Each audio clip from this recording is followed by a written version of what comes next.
This is Kevin Pruitt with Rising Tide Startups, and my guest today is Ben Nelson of Lambda School. Ben, how are you doing tonight? Doing well. Thanks, Kevin. It's good to have you on our show, and can you tell us a little bit about who Ben Nelson is? Yeah, so I'm the CTO and co-founder of Lambda School. Lambda School, it's an online computer science academy that's free until our students get a job. Yeah, I'm from originally from Utah, living in California now in the Bay Area. Yeah, I was a software engineer before doing this, and yeah. Well, if you're in the tech space, you have to. I mean, it's kind of like a rite of passage to migrate to the San Francisco area anyway. Is that it's like the whole Yes, yep. valley. You've You got have, to be there somehow. yep, have to make your pilgrimage at Have to some point. make your pilgrimage there. So Yep. tell us a little bit about Lambda School and kind of what the genesis was of how this was started. Yeah, so um, so 2 years ago, a friend of mine, Austin, my co-founder, Hmm. he was running a school online called Lambda School. They taught functional programming at the time. That's where the name came from. But then anyway, they had this class coming up, and one his co-founder at the time ended up bailing, wasn't able to come in and teach this class that they had set up with actually a couple thousand people. It was this free evening class. Wow. So friend Austin called me up, said, "Hey, I'm in a bind. Need someone to help me out." I jumped in and came in to teach this class. And anyway, we just really clicked professionally from that point, and then grew it from there. So in the beginning, it was just some evening classes, and Hmm. we were thinking maybe we'll do an online coding boot camp. Start from there because I had experience teaching at a coding boot camp. I was a lead instructor at one in Utah, and then. We just thought like let's own the online space. Let's do a good job, do online right, and then using our sample free evening classes as to get leads. But yeah, we started getting a lot of momentum, a lot of traction, and we realized that so many of the people that we were teaching in these free classes they would love to do our paid programs, but they just couldn't afford it. Right. So we started thinking about, are there different other ways we could do the financing to make, extend these opportunities to more people, and especially too because we're online, we're connected to an extremely diverse, student body, lots of, people from poor rural areas, Hmm. things like that, people that aren't in a situation to pay a lot up front for an education. And so that's when we heard about this idea of an income share agreement. Uh-huh. And we thought, okay, well, if we raise some venture capital, use an income share agreement, that'll increase top of funnel. The idea is that if we're online using an Right. income share agreement, we should be able to grow and scale a lot better.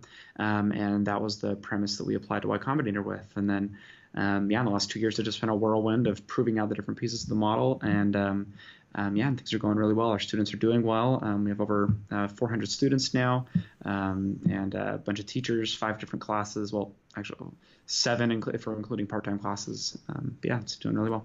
You mentioned Y Combinator. So, I mean, when you were initially talking about this, that thought came through my mind. I thought that just sounds like Y Combinator, what he's kind of describing. So, I mean, it's interesting how if you listen to podcasts and are in this space a little bit, I mean, there's starting to be some connections that are made, kind of even unspoken connections. But is that one reason that you moved from Utah to California was because of Y Combinator?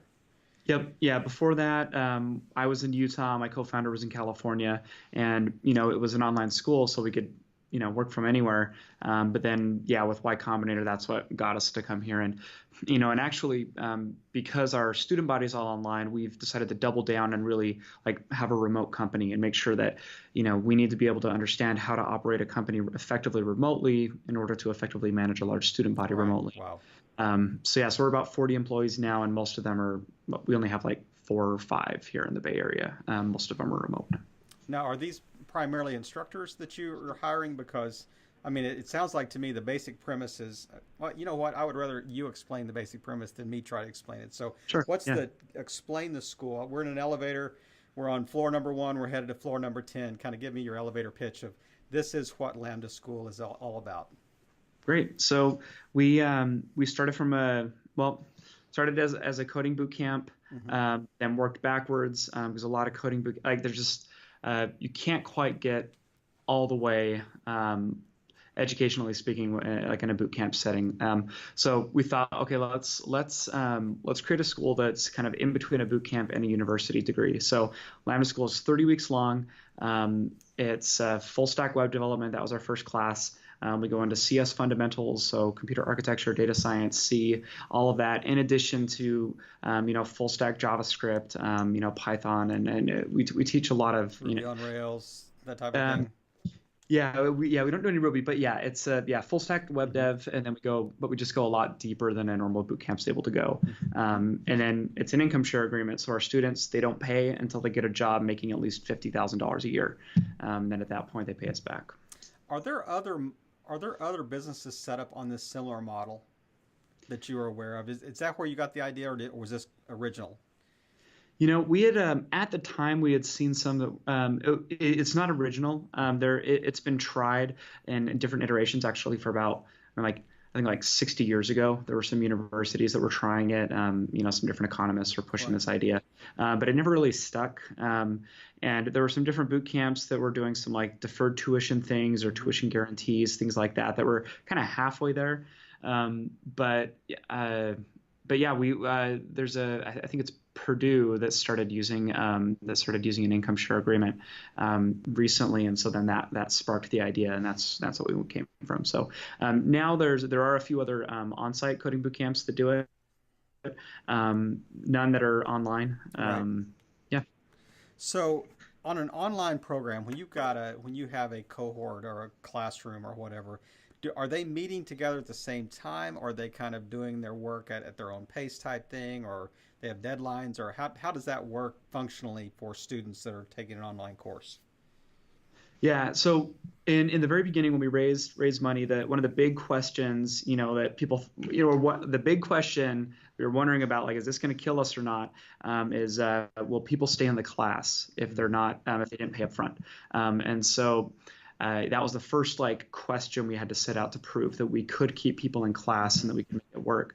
And so it doesn't work if it's self-paced. Yeah. You look at MOOCs and the completion rates, they're so low. So so everything is live. It's structured, live lectures. Students are working on group projects. We did a lot of social engineering in the course around, how do we help people overcome their natural tendency towards laziness, because that's just, we all just, kind of default down to, Right. Down to zero, that entropy, and we have to battle that. So we engineered a lot of that within our course to be able to do that. So it's all live, it's structured. We take attendance. If they miss part of the day, we know it, and we're messaging them. And this accountability is really a key tenet of Lambda School. So the $50,000 question, as you're describing this model, is how do you collect? I mean, it is. I'm sure it's a contractual agreement that they're signing something before they start the course and say, okay, when I reach the magic $50,000, plateau, I'm going to start paying this back or whatever. But how do you enforce that? Over.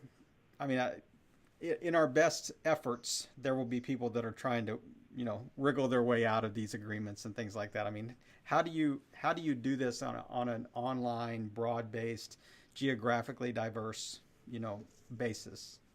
Yeah. So Lambda School is, if you're going to use the buzzwords, usually we get lumped into the ed tech, category.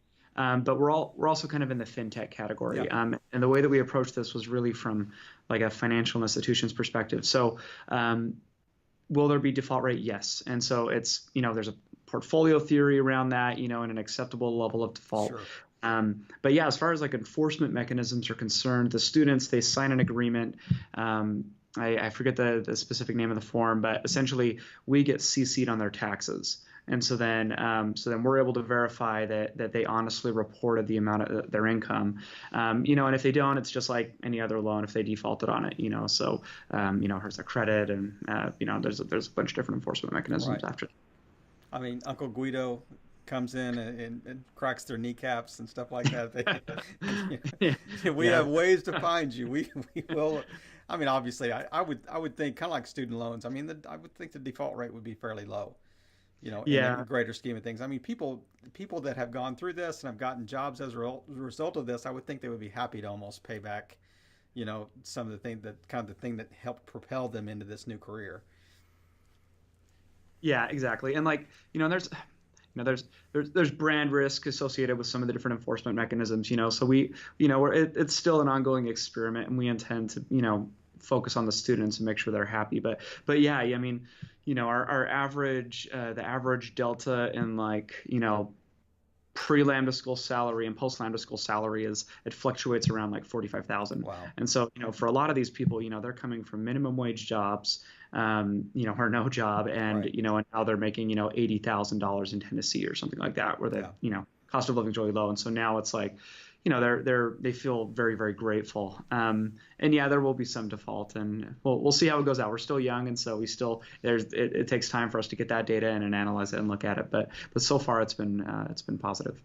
Okay, so to translate for you, for our listeners, I mean, when you use the word delta, you're simply meaning change, correct? Just change, yeah, Okay, yeah. yeah. I was thinking back to my old algebra days or trig days, and Yep. thinking that's what he means when he says that. So Yep. Yep. let me ask you about. I'm deviating from our kind of standard list of questions because the things you're asking are just generating more and more ideas and questions and thoughts. But let's Sure. Yeah. go to the flip side of the equation. Let's go to the end and say, okay, it would be, in my mind, it would be in Lambda's best interest to also have agreements with companies that say you're going to hire our graduates.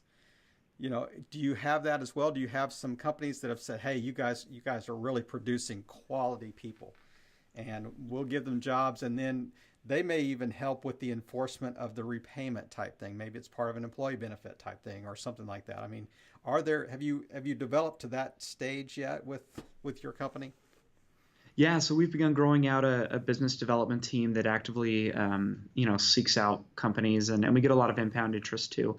Initially, there's a lot of I guess like this inertia, that we have to overcome. Sure. There's, because I mean, to speak frankly, there have been a lot of bad actors in the boot camp space, Mm, and the ground has been burned before us a little bit. yeah. And so a lot of companies, they've been a little hesitant to hire a boot camp grad. So we have to come in and, say, all right, instead of a 3-month full-time program, we're a 7-month full-time program. We go more in depth, and, we highlight all these differences. But then, yeah, the biggest thing is, we're seeing a lot of repeat hires. Right. So we're getting companies that, initially were a little hesitant, and now they're coming back, and 2 of them have both, we have 2 companies in particular that have hired 8. One of them has come back and said they want to hire 50 more over the next year, and then another one is for several hundred actually. So yeah, so it's we're starting to organically get some of that lift there. But yeah, I mean, long-term vision is that a student comes to us, they can attend from their home, they don't pay anything, and they get a world-class education and a 98% chance of getting a job, on the other end of it. There's always something that could throw it off, but the idea is that we want to be the best place in the world for taking people, from, just moving them into a better job. Right. Now, what skills are required to enter the program? I mean, can you start from ground zero? I know how to turn a computer on. What level, I guess, of expertise do you have to kind of enter the program? And are there different levels, different stages, different classes, that type of thing? I'm a freshman, I'm a junior, do you kind of understand the base of the question? Yep. Yeah. So our main classes, they do start at a pretty advanced level, just because, well, I mean, it's not, we move at a fast pace because there's a lot of material we have to cover in the 30 weeks. And even though it's like 8 a.m. to 5 p.m. 5 days a week, for the 30 weeks, and it's still a lot of time, but we have to move at a fast pace. And so, and part of it too is we don't have like ACT scores or SAT scores or GPAs or things like that we can really look at that are consistent across the student body, to gauge somebody's, like what their aptitude will be like. Right. So what we do is we set a high bar, and then we'll accept pretty much anyone who crosses it, who can rise above it. And so But then what we do is we have all of this free content and free training that we do that's available to anyone, regardless of what level they're starting at. And then we help them, see if they like it. And so we have all these free classes that we push the new people into. Those are just like evening things, like a couple nights a week. And then if they like it, if they enjoy it, and then if they can pass our assessments at the end of it, then we'll accept them into the full-time program where they're eligible for an ISA, the income share agreement, and all that. But yeah, really, it's like you look at like Stanford, MIT, and a lot of those like great top universities, and a lot of their value comes from their selectivity and the positive selection bias that they get around that. So, so in one sense, like just from a financial perspective, it's a little crazy that Stanford is turning down, thousands of really smart, talented, qualified people that want to pay them $100,000. And so, so our model is more like it's a high standard, and we won't just accept anyone, and we don't want to dilute quality, but anyone who can get above it, they can attend, and we're not constrained by like the logistics of like a space. And so, we don't have to buy a new building and get chairs and tables and stuff like that. Right. We just have to hire another teacher if we get 50 more students, this month. We just have to have more teachers and more TAs. Yeah. And so, so it's more flexible that way. But yeah, really the idea is like we'll take anybody as long as they can like meet the standards. Now, your platform, was it created in-house, or are you using kind of an off-the-shelf classroom platform, or how was that developed? Yeah. So, and the crazy thing is like, I mean, this probably wouldn't have even been possible like, 4 years ago. But it's, we use Slack and Zoom. And like between Slack and Zoom, we can do, 90% of everything. We use Airtable as well for a lot of our data. And we build like a couple little LMS apps that connect to that. But yeah, really, it's just we'd have a lot of third-party services like Zapier. Right. Not sure how to say it. Like that's been huge to like getting our infrastructure off the ground too, just because non-technical people can jump in and connect all of our forms and stuff on the website. And so it's a little bit of a kind of a Frankenstein, like, or like Rube Goldberg machine a little bit. Right.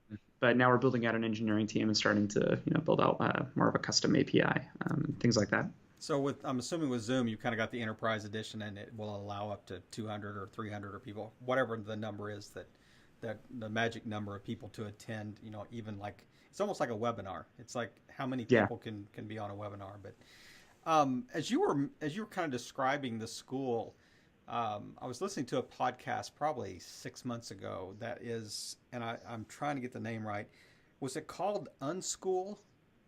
That is kind of almost a similar concept. You know what I'm talking about? Where, I think they worked with like companies like Warby Parker and maybe Google, and so or maybe it's Uncollege. Maybe that's what it is. I think it's, instead of Unschool, I think it's called Uncollege. But it sounds like a somewhat similar program to kind of hack your education, versus the traditional education system. And it sounds like to me in 30 weeks, you can almost do the equivalent of, say, IT classes over a 4-year degree program, if not more. Yeah. So actually, so our 30-week program, hour for hour, comes out to being about the same as like 1 year of full-time like college classes, assuming that you're spending 2 hours of homework outside of class for every hour in class. So if you're doing that for a full year, our course matches that. It's just condensed into 30 weeks. And you could argue that, we're more hyper focused on, relative skills, and, sure. Yeah. That it, arguably better prepares people. We also use something called mastery-based progression. So our students, they don't move on to the next week until they master that week that they're on. And there's a couple other different like pedagogical things that we can do in our format that are difficult to do in a standard like university environment. But an example I love to use is, if you imagine like two friends, that out of high school, one goes to, a 4-year degree, studies computer science, and then another one goes to a Lambda school. The one who goes to Lambda school, there's the 7-month program, maybe it takes him or her, a month or two to get ready for it. They do the 7-month program, and then we'll say that they have, a couple months on the other end to find a job. So like about a year. So let's say that they go from, 0 to getting into, a junior level engineering job in a year. And then you add on 3 years of work experience on top of that. Yeah. And then look at where, their peer is at the same end of that 4 years. And, the difference is striking, especially with the development, like so much of what you learn is on the job. And, we try to like work backwards from projects, work from interesting, top down instead of like typically at a university where it's like more of a bottom up like Right. foundational approach, Sure. which actually doesn't it's like the more complicated foundations are easier to learn once you've like started like with web development and start making things that move Exactly.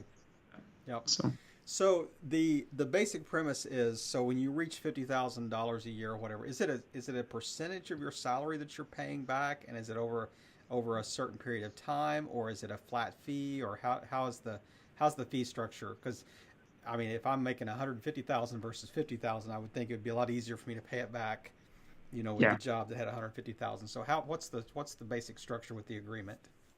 yeah so it's so they pay 17% of their gross annual salary for 2 years. As soon as they're employed, making at least $50,000, and then the total payment amount is capped at 30,000. So somebody who gets a $150,000 job, they're not going to pay back $50,000. It's going to be lower than that. So the idea is that then it's not you avoid the like indentured servitude arguments Right. that pop up, and then it's capped at 2 years as well. And so and if they lose their employment at some point in that period, then it pauses. Mm-hmm. If they let's say they were in accounting and they come back and they decide they don't like development, or they can't find a job as a developer and they go back to accounting and they're making 60K or something, like they're not going to pay us back. Mm-hmm. So that it has to be within the field that we trained in. And so it's so really the idea was we wanted to make like a loan, like kind of like a student loan, and structure it in a way that it is as forgiving and as flexible and as like and de-risk it as much as possible. Right. We're only getting paid if the student has a successful outcome, and really aligning the incentives there. And that incentive alignment, produces a lot of like great strategies and things like that we come up with that really guides our business in a positive direction. Have you explored the idea of maybe companies paying that as a benefit versus the employee paying that out of the pocket, or especially maybe in industries that might be hard to recruit toward, or maybe geographic areas that might be more difficult, like people would love to live in Southern California, but maybe North Dakota not so much. I mean, Yeah. those types of things. I mean, the whole idea of is, could this be a possible benefit as well? And that may be further down the road as you're talking kind of the business development side of things.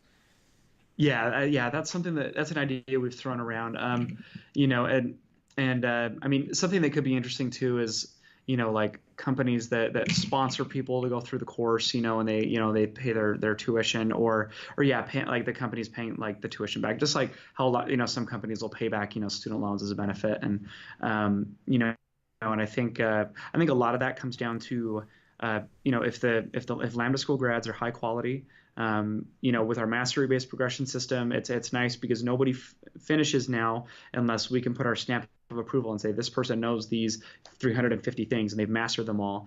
And so if there's high quality, if our graduates are doing good work, if employers are happy with them, then it makes a more competitive market for the students on the other end of it. Exactly. And then we'll naturally see those types of benefits and things appear and crop up. Right. And yeah, I would love it if there's some Fortune 500 company that's willing to pay all their tuition and suck them all up. And There you go. That's right. You have to worry about that. But I mean, it is kind of the MIT effect, as you were mentioning. I mean, if Lambda can develop the brand and the quality control of its graduates, and the I guess what you're producing, and if they're fulfilling the requirements of the coursework, I mean, I could see that being a tremendous brand asset for Lambda School. Yeah, I mean, really, that's the most important thing. I mean, if their grads are good and if they're getting good jobs, then this is going to be a very successful business. And if we fumble that, then that'll be hard to recover. It certainly will. Talk about burned grass ahead of you. That's Yeah, that's exactly. burned grass behind you too. So Yeah, exactly. you've done a tremendous job of fielding questions that I didn't prepare you for. So I'm sorry that I have not, but I are Oh, really, no. I mean, the quality of your answers, I mean, just kind of off the cuff, have been have been tremendous. But let me throw you another curve here. Oh, well, So real quick too. yeah, You sound just like a VC. So these are all the questions that we've been asked over you've and over. had this So, conversation yep, before. had these conversations 1,000 times. Yeah, I'm So, a VC without funding, perfect. so that's Yeah. exactly. I want to be VC. So let me kind of play the devil's advocate here just a little bit. So I certainly could buy the value of a graduate that has had an intensive course in a specific genre or industry or training if they're going to do that job. Hmm. But what about the flip side of that that says, okay, but you're only training me for this job. So my college degree was a little more broad based, a little more flexible, a little more generic, for lack of a better term, type thing. What would be your answer to somebody that's saying, okay, I'm trying to weigh these two options, and I understand the value if I'm going to be a programmer, if I'm going to be a web developer, to go through your program, but what about down the road, that I may venture into something, maybe management, maybe whatever. I mean, how would you come back and say, yeah, that's a good question, but this is what I would say. Yeah, I think I have two parts to that. I think the first one, if they're still unsure of what they want to do, and before doing Lambda school, then maybe Lambda school isn't the best option for them. Mm-hmm. And that's where our free classes are for, so we can help them see if it's really something they want to commit to. Because when they're in, it's 100 miles an hour. Right. Full steam ahead. And then later, once they get into a job, I mean, the cool thing about software engineering and computer science specifically is, I mean, it trains you to think logically, and it gives you a technological like foundation to where, it does carry over into a lot of other fields. I Oh, mean, for sure. if you like from learning. I mean, that's the biggest thing is like our students, they learn how to learn. Mm-hmm. And as they're going through our course, they're constantly learning new things, having to learn them quickly.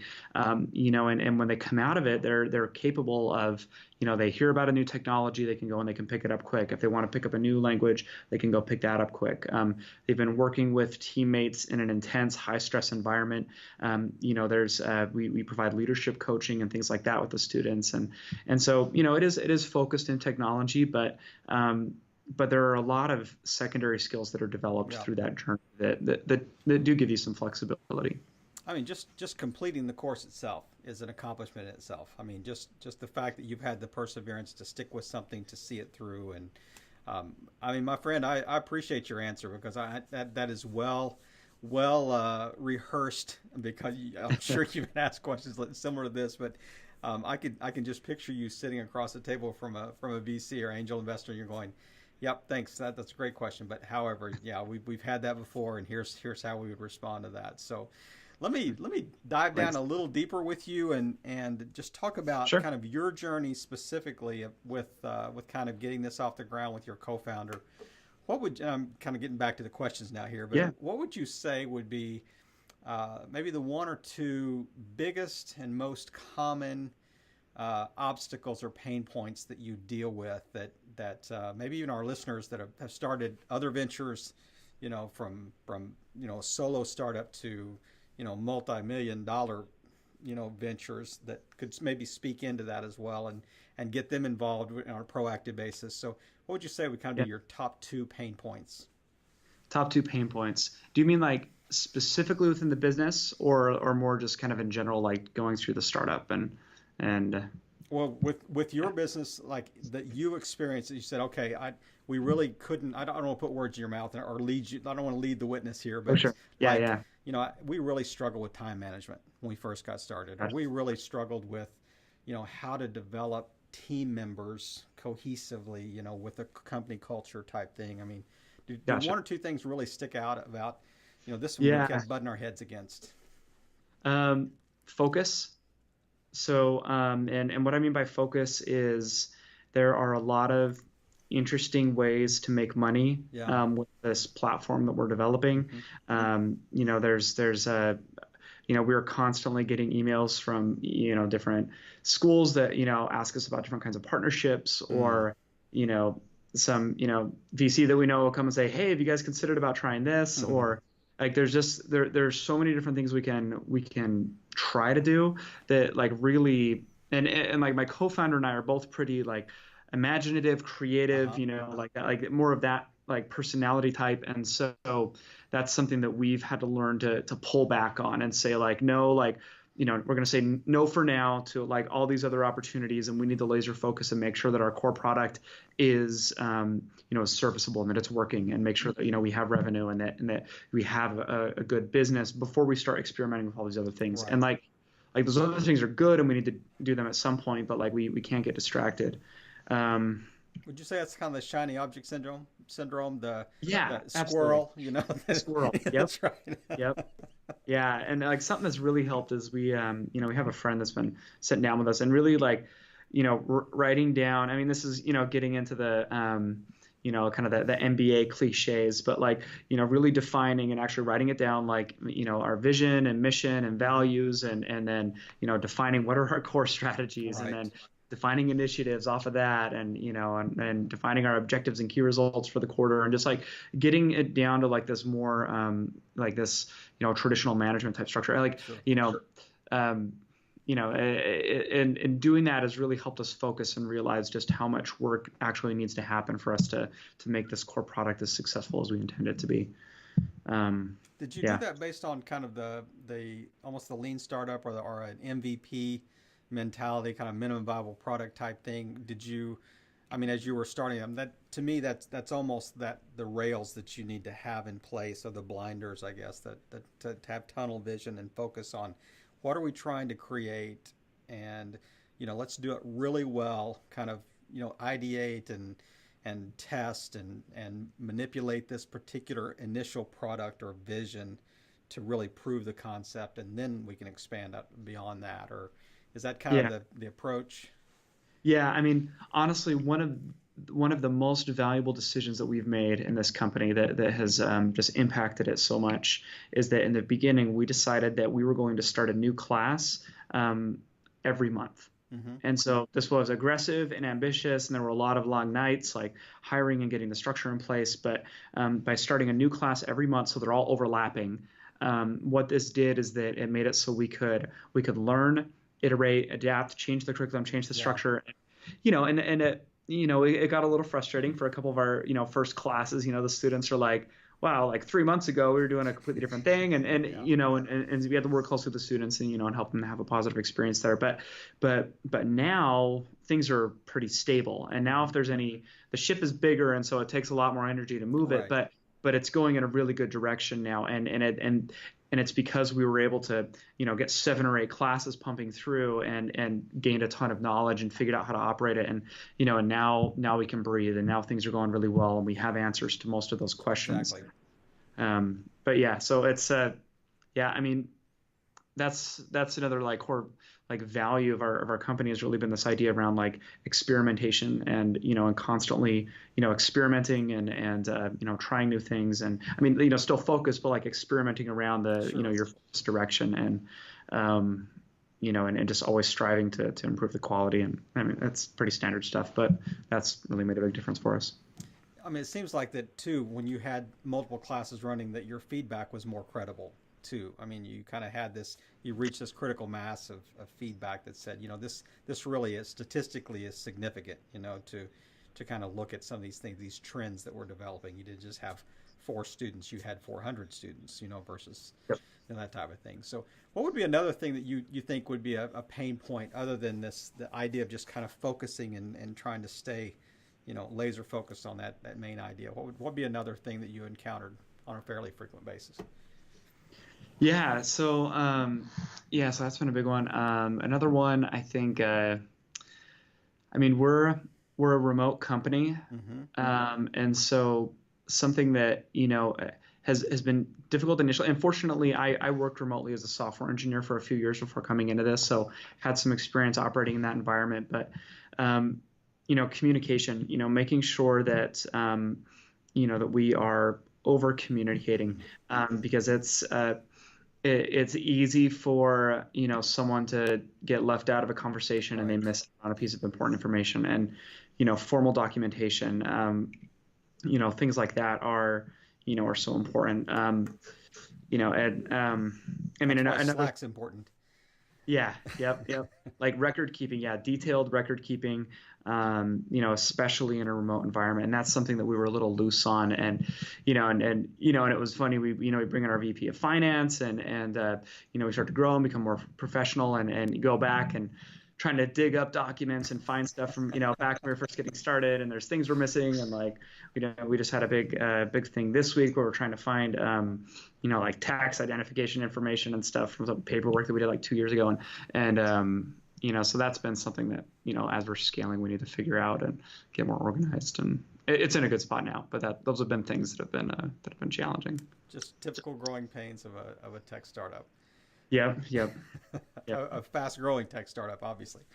Yeah. We're fortunate to experience that pain. Absolutely. Yeah. It's well worth the pain. So let's dive just a little deeper, just get inside your head a little bit. So if there was like one person that you would say, this person is an online inspiration to me. If I had to just choose one person and tell me just what kind of one line why. Hands down, Austin Allred, my co-founder. So he's that shout out. Yeah, and no, it's something where he's is a friend of mine from before, but he's on Twitter, and I absolutely love the way that he thinks, the way that he always is just overflowing with brilliant insights, and he's the smartest person I've ever worked with, and can't say enough good things about him, and so he was someone that I had wanted to work with for a long time, just because I had always just admired his intelligence and character, and then was just glad I could jump in when the time came. So absolutely, Austin Allred. That's a good testimonial to a co-founder for sure. Yeah, you need to write that down, because 10 years from now he'll need to hear that. So, is there a life quote that kind of drives you, like a one-line kind of life mantra type thing I refer to this a lot because this really helps me just continue putting one foot in front of the other.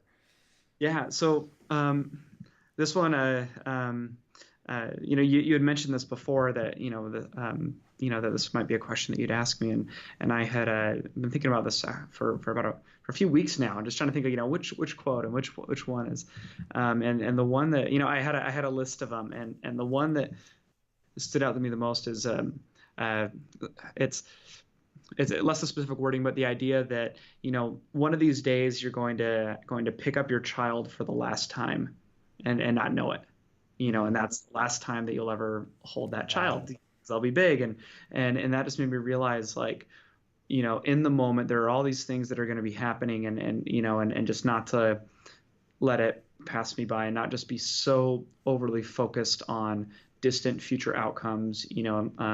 Especially like, in our business, it's all about, investing the capital that we have, our time and energy, resources, money, for future, growth, and thinking in the future constantly. But then, that's something that I have to bring myself back and think, like, I don't want to miss my family, or I don't want to, let my health sacrifice, go down, or even like with our business, that, that we're focused on the things that matter now, and, just really enjoying life, while we're going through it, because,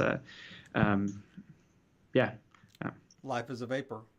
Certainly, it's a mist. So I appreciate that, because I have a feeling that you guys kind of feed that into your company culture as well. That I imagine that the people that are working remotely, you're saying, this is kind of a whole life balance thing. This is a work-life balance that we want to maintain with families, with faith, with values, whatever would drive you, and just to really have kind of a holistic approach to the people that you work with, that you really value that as a company. Thanks. And yeah, we do. I mean, we and we value that with our students too. I mean, really, it's something that we tell our instructors, especially, to kind of think this way, but to to love the students, and obviously in an appropriate way, but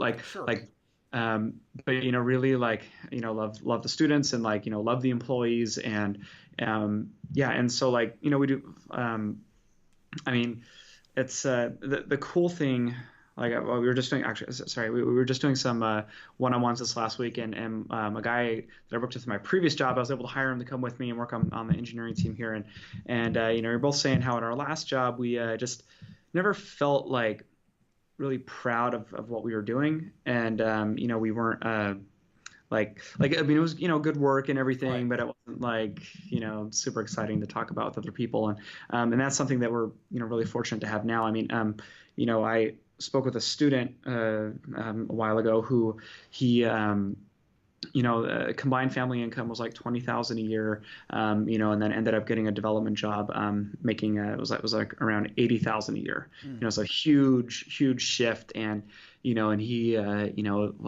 was crying and was just saying how grateful he was, like now his daughter can have her own bedroom, Wow. and we had another guy who was uh, struggling to support his family, working at a warehouse, and just a difficult situation with kids and family, and then got an amazing developer job working at Uber actually, and it just like we just have dozens and dozens of these stories, and it's cool to see how like if Lambda School just vaporized today and was gone, well, it's like we know that through our efforts that these students, their lives and like their posterity and their family members like are going to be blessed and are going to be changed and Yeah. benefited. And that's a really powerful idea that, gets me up in the morning. It makes the work really Yeah. fun beyond just the pursuit of building a good business. And it's not just this generation. I mean, it will have a generational impact. Yeah. I mean, as you were talking there, one thing I haven't asked you about. I mean, is the is the largest portion of your student base, is it in the States, or are they all over the world? I mean, how do you? Uh, I would think that would be problematic. Somebody on the other side of the world trying to tune in from 8 to 5. I'm Yep. assuming Pacific time, or 8 to 5 Mountain time, or whatever. It might be at 1 o'clock in the morning their time. I mean, so are majority of students U.S. based, or North Yeah. America based So anyway? Yeah, so there's a couple issues that we have around going international. And so we are launching in the United Kingdom at the end of this year, Mm-hmm. but most students are 99% of the students are in the US. And yeah, it's really the big limiting factor is it's the how to get repayment It's the done. And IRS connection. Yeah, yep, it's yeah, it different makes in every sense. single country. Yeah. Um, so it's a lot of legal work that has to be done for every single country Mm-hmm. individually. Right. And so we have a roadmap. We're rolling out to some different ones, but yeah, it's in the U.S. and it's pretty distributed broadly, like across the United Mm-hmm. States. Initially, something we were a little concerned about is, what are we going to do for the guy who's living in rural North Dakota, Mm-hmm. or the girl that's living, in backwoods of, like Tennessee, Right. and are they going to be able to get jobs? And what we found is that the people in the rural communities actually have an easier time getting a job, because there's less competition in the Yeah. marketplace. Kroger out in the Midwest, needs to hire a ton of software engineers, and where do they get them from? So we've actually found that the people out in like the boonies are, able to get jobs pretty quick, or they relocate. Most companies offer relocation. So if I'm a company looking for a software engineer, am I looking at a graduate that does not have a bachelor's degree with one that does have a bachelor's degree in the same vein, if they've got the same training, or what? How have your students found kind of the job search versus somebody that's got a computer science degree or whatever? Yeah, I mean, it's fortunately software engineering is a little more of a meritocracy than Mm, other than some other professions, or there are no like government mandated requirements around having to have a degree or something like right. that, and so that really opens it up, and I really think like in computer science in general, I think there's the most. I mean, I wouldn't say the most, but there's definitely a lot of openness towards hiring people without a Yeah. degree. It's never a barrier. Right. I Um, would say you may be right. It may be the most open. I mean, I'd say the barrier might be HR people. The barrier might yeah, be just company broad HR people that might say, well, every job has to have a college degree. yeah, some automated filter. I mean, Right. that's really it. Yeah. If they can get in front of them, like I bet in many situations, like maybe not the MIT students and Stanford students, but for a lot of the colleges, our students can probably code circles around a lot of these Certainly CS, hold their own. Yeah, yeah, because they're that's great. just spending more hours actually coding. Exactly. Uh, Yeah. yeah. Well, as we wrap up tonight, I want you to take yourself back, kind of pre-startup self, and if there was like one piece of advice you would give yourself, man, I wish I knew this 2 years ago, or I wish I knew this 4 years ago, or Yeah. what would be that one thing that you would tell yourself that would be a game changer for you today? Yeah, I think read more. I read a lot, but like reading more, like business books, Mm, like specific, like particularly like finding the smart thought leaders who can recommend good books to read. right. Because there's a lot of books that that are kind of a waste of time to read, but Sure. like finding the influential thought leaders, finding the books that they recommend that you read and read those, and that because I've done so much reading over the last 2 years since starting the company, and I've gained so much Yeah. knowledge, and like if I had had that from the beginning, that would have helped a lot. The other thing is, I wish that I had had a stronger foundation in just like statistics, probability, and mental math. Like just Wow. being able to like crunch numbers quickly in my mind, just because it's every day. Like you're constantly running through those numbers and thinking probabilistically, like every little thing we do moves the needle and increases the probability of success a little bit. And just like Mhm. those mindsets, those are some things I wish I had perfected a little bit earlier. Or not that they're perfect now, but like I Right. wish I'd worked earlier. And it's not just a VC sitting across the table asking you to crunch the numbers with the questions they're asking. Yep. It's just Yep. every day, that you Yeah. encounter that. So, well, Ben, it has truly been a pleasure to have you on the podcast today, and I love the story, and it's just the whole theory behind Lambda School, and I really appreciate you taking the time out of your day to really unpack this and really lay a good foundation for our listeners. And who knows? I mean, there are people that are listening to this podcast right now that this will be a perfect fit for, as they engage, and they're thinking, okay, what am I going to do with my life? A kid coming out of high school saying, I really like this space. Don't really think I want to go to college and end up with $80,000 in debt, over a 4 year coursework. And I could be working in 12 months in a field that I love anyway. What a great concept. And dude, I really appreciate kind of the heart behind the company as well, that has come through very clear in the interview and in the chat we've had tonight. And just thank you and your co-founder just for helping all boats rise in a rising tide. Ben, thanks again. Thank you. Thanks so much. If you're ever on the Bay Area, let's go grab coffee or something. Love to drop in.